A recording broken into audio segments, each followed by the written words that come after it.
आखिर क्यों हंसने लगा मेघनाद का कटा सिर। सभी जानते हैं कि रावण के बेटे का नाम मेघनाद था। उसका एक नाम इंद्रजीत भी था।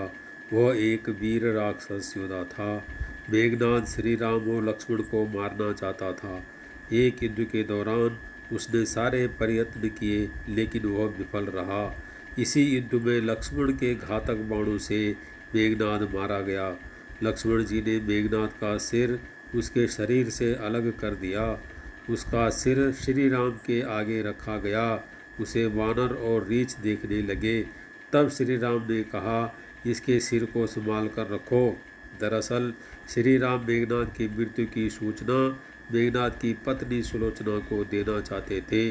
उन्होंने मेघनाद की एक भुजा को बाण के द्वारा मेघनाद के महल में पहुंचा दिया। वह भुजा जब मेघनाद की पत्नी सुलोचना ने देखी तो उसे विश्वास नहीं हुआ कि उसके पति की मृत्यु हो चुकी है। उसने भुजा से कहा, अगर तुम वास्तव में मेघनाद की भुजा हो तो मेरी दुविधा को लिखकर दूर करो।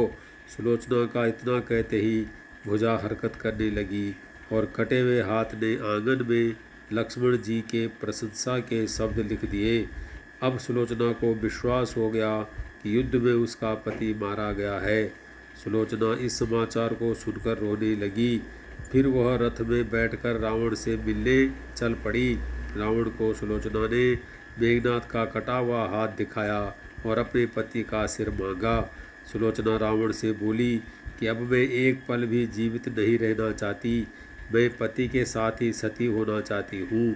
तब रावण ने कहा, पुत्री 4 घड़ी प्रतीक्षा करो। मैं मेघनाद का सिर शत्रु के सिर के साथ लेकर आता हूँ। लेकिन सुलोचना को रावण की बात पर विश्वास नहीं हुआ। तब सुलोचना मंदोदरी के पास गई। तब मंदोदरी ने कहा, तुम राम के पास जाओ, वह बहुत दयालु है। सुलोचना राम के पास पहुँची और कहा, हे राम, मैं आपकी शरण में आई हूँ।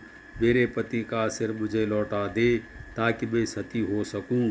राम सुलोचना की दशा से दुखी होकर बोले कि मैं तुम्हारे पति को जीवित कर देता हूँ। सुलोचना ने कहा कि मैं नहीं चाहती कि मेरा पति जीवित होकर संसार के कष्टों को भोगे। मेरे लिए सौभाग्य की बात है कि आपके दर्शन हो गए।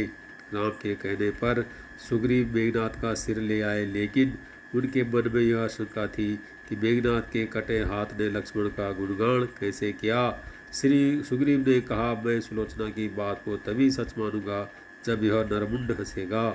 सुलोचना की सतीत्व की यह बहुत बड़ी परीक्षा थी। उसने कटे हुए सिर से कहा, हे स्वामी, जल्दी हंसिए, वरना आपके हाथ ने जो लिखा है उसे ये सब सत्य नहीं मानेंगे। इतना सुनते ही मेघनाद का कटा सिर जोर जोर से हंसने लगा। इस तरह सुलोचना अपने पति की कटा हुआ सिर लेकर चली गई।